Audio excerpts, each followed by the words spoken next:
기독교 강요 3권 제2장 믿음, 그 정의를 내리고 그 속성을 설명함. 첫 번째, 하나님을 믿는 믿음의 대상이신 그리스도. 독자들이 믿음의 의미와 본성에 대해서 파악할 수 있도록 믿음의 정의를 보다 분명히 제시한 후 이 모든 것은 더욱 쉽게 이해될 것이다. 우리는 여기서 이전에 교훈받은 바 있는 것들을 다시 기억해 볼 필요가 있다. 첫째, 하나님은 우리가 해야 할 것을 율법을 통해 규정하신다. 만약 우리가 그 일부분에서라도 걸려 넘어진다면 그것이 내리는 영원한 죽음이라는 무서운 심판이 우리에게 임할 것이다. 둘째, 율법을 그 요구대로 엄격하게 지키는 것은 어려울 뿐만 아니라 우리의 역량을 넘어서고 우리의 능력 밖에 있다. 만약 우리가 우리 자신만을 바라보고 우리가 응당 감당해야 할 조건이 무엇인지 되새겨 본다면 선한 소망은 조금도 남음이 없고 하나님으로부터 배척당해 영원한 멸망 안에 처한 우리의 모습만 비칠 것이다.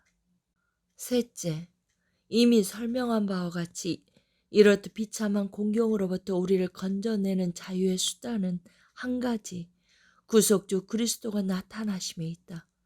왜냐하면 무한한 선하심과 관용 가운데 우리를 불쌍히 여기시는 하늘 아버지가 그리스도의 손을 통하여 우리에게 도움을 주시기를 원하셨기 때문이다. 이로 말미암아 우리는 견고한 믿음으로써 이러한 자비를 파악하고 명멸하지 않는 소망으로서 그 자비 가운데 쉼을 누리게 된다.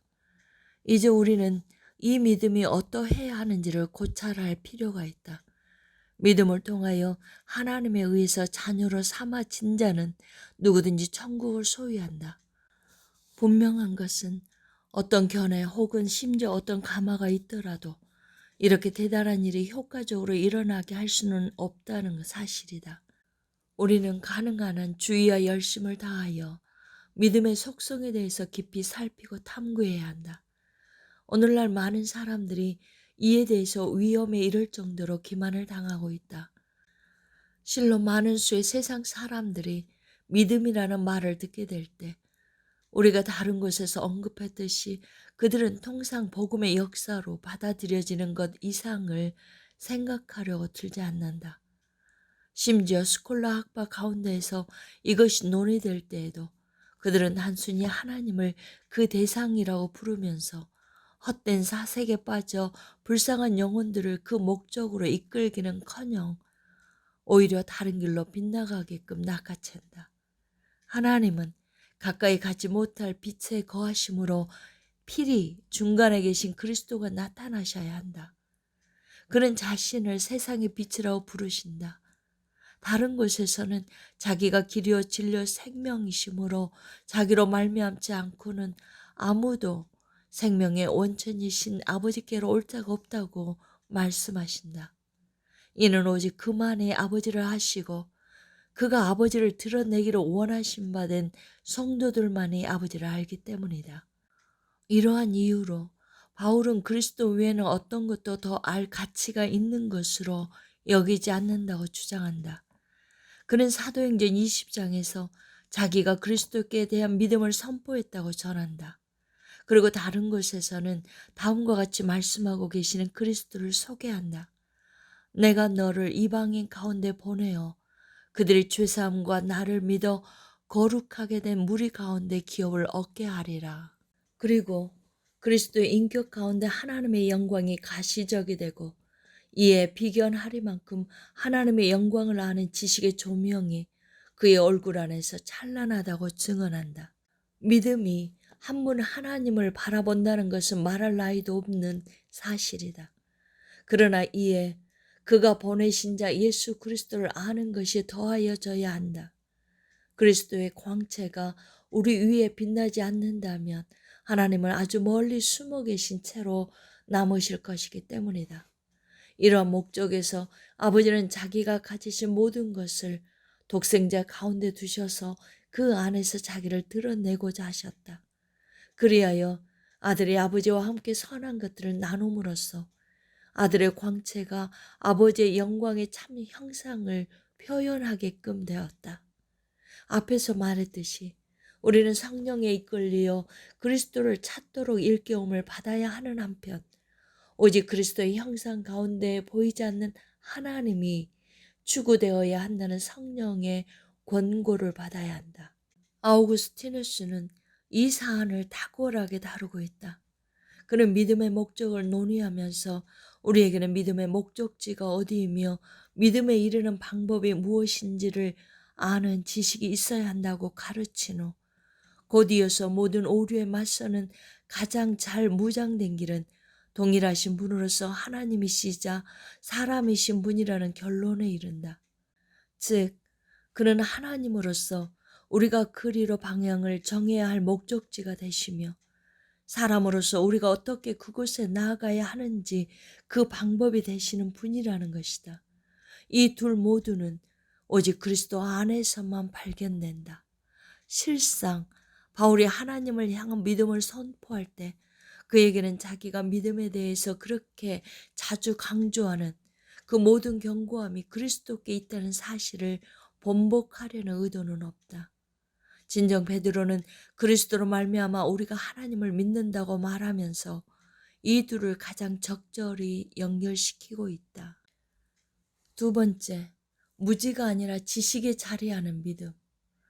이러한 악함은 여러 무수한 악들과 다를 바 없이 스콜라주의자들에게 돌려져야 한다. 그들은 그리스도를 숨기기 위해 말하자면 그분 위에 천을 덮어 씌웠다. 만약 그리스도를 올바로 직관하려 들지 않는다면 많은 미로를 끝없이 이리저리 헤매게 될 것임에도 불구하고 말이다.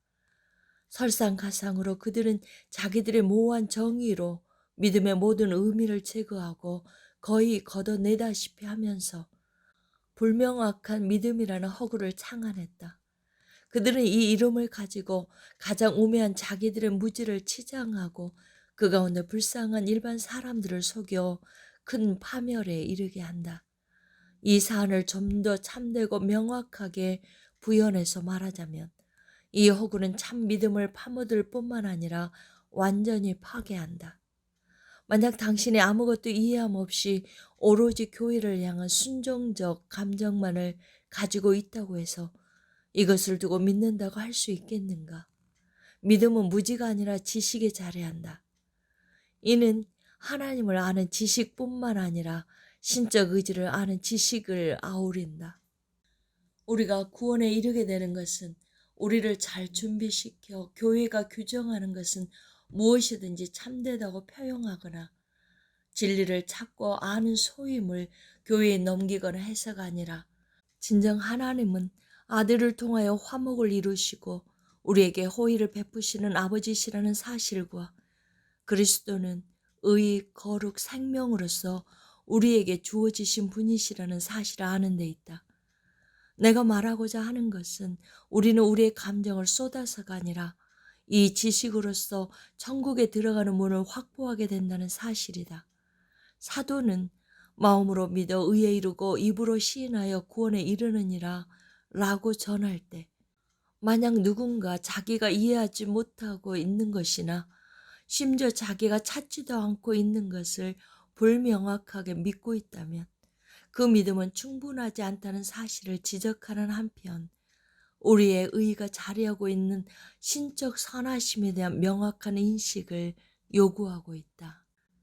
세 번째, 단지 불명확하기만 한 믿음은 없으며 그것은 믿음이 아님.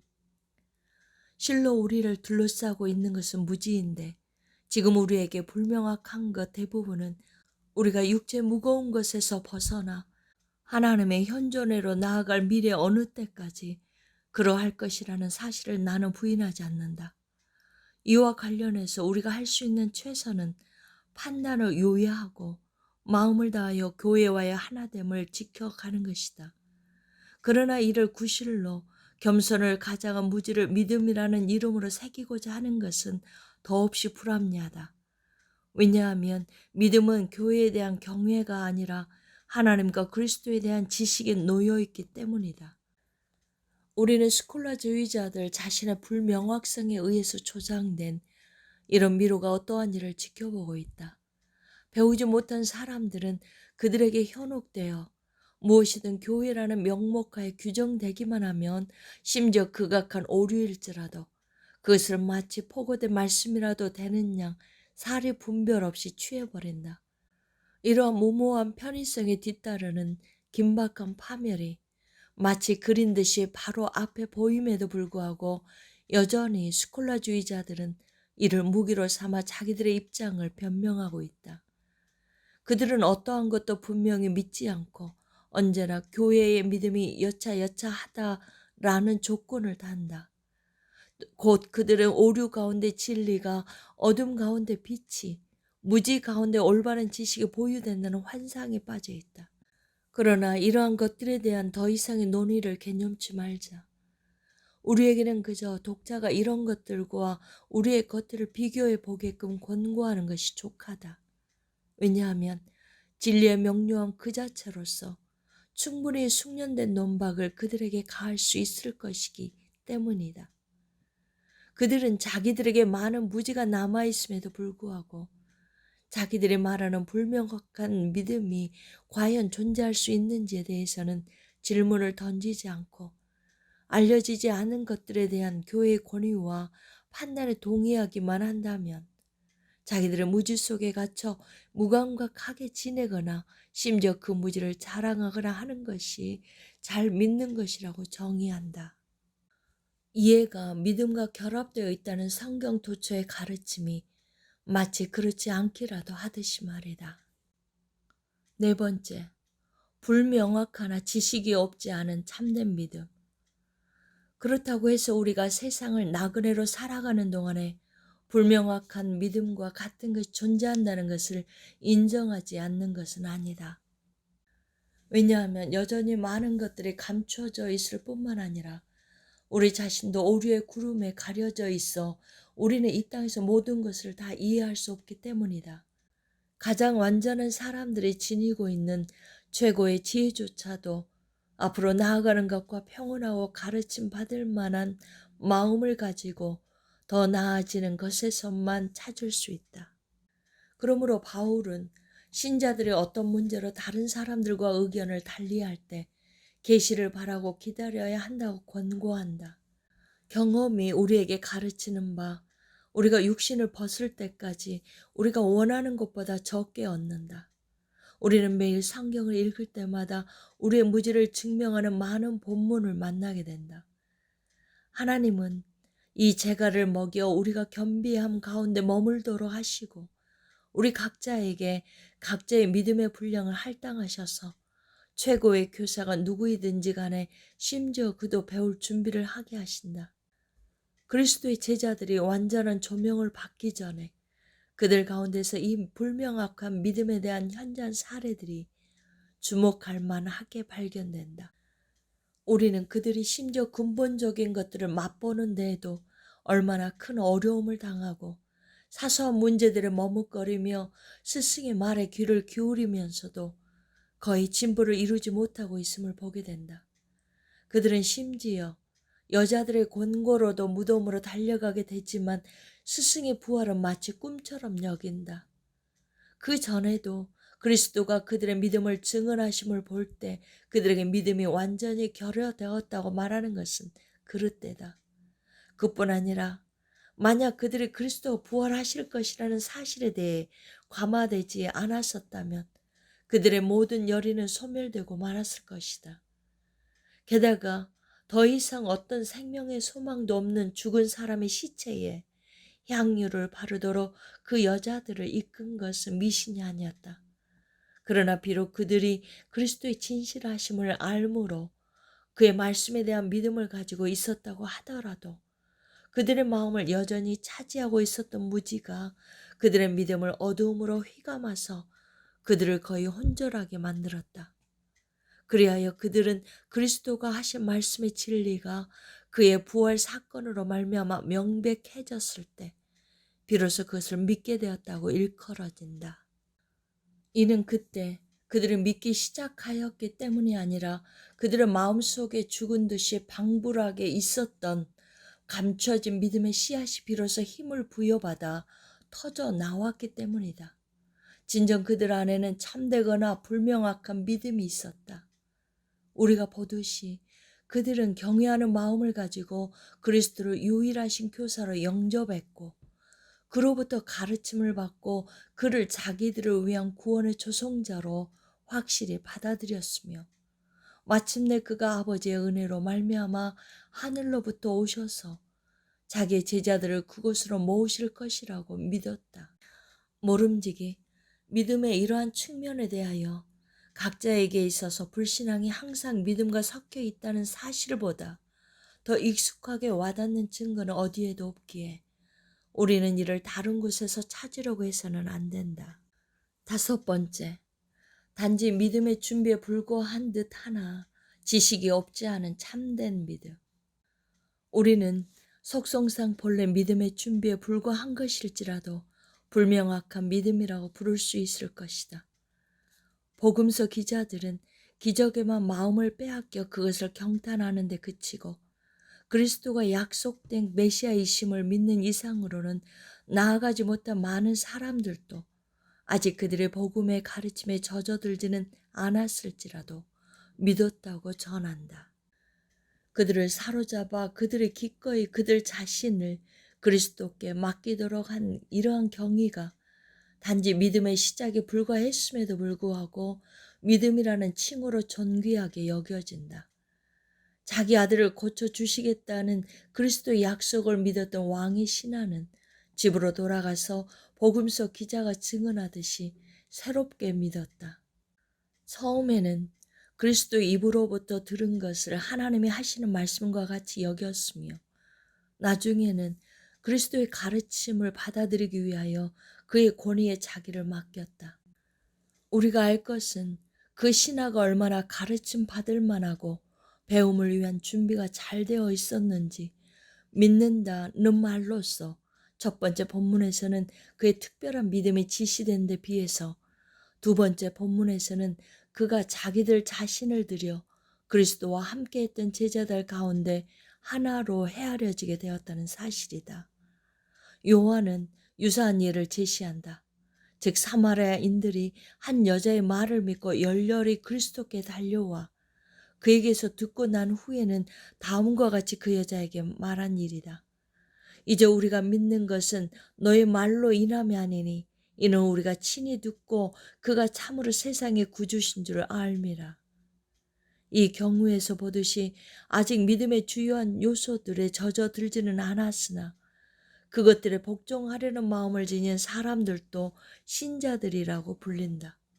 엄격한 의미에서는 본래 이렇게 불릴 수 없으나 하나님이 자기의 너그러움으로 이러한 경건한 정서에 가치를 부여하셔서 더없이 큰 영예를 안기시는 것이다.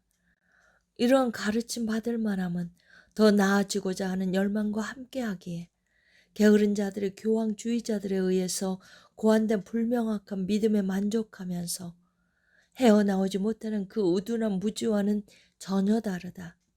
바울은 항상 배우나 끝내 진리의 지식에 이룰 수 없는 사람들을 엄격히 정죄하거나 완전한 무지를 조장하는 것을 일삼는 사람들의 수치는 얼마나 더 크겠는가.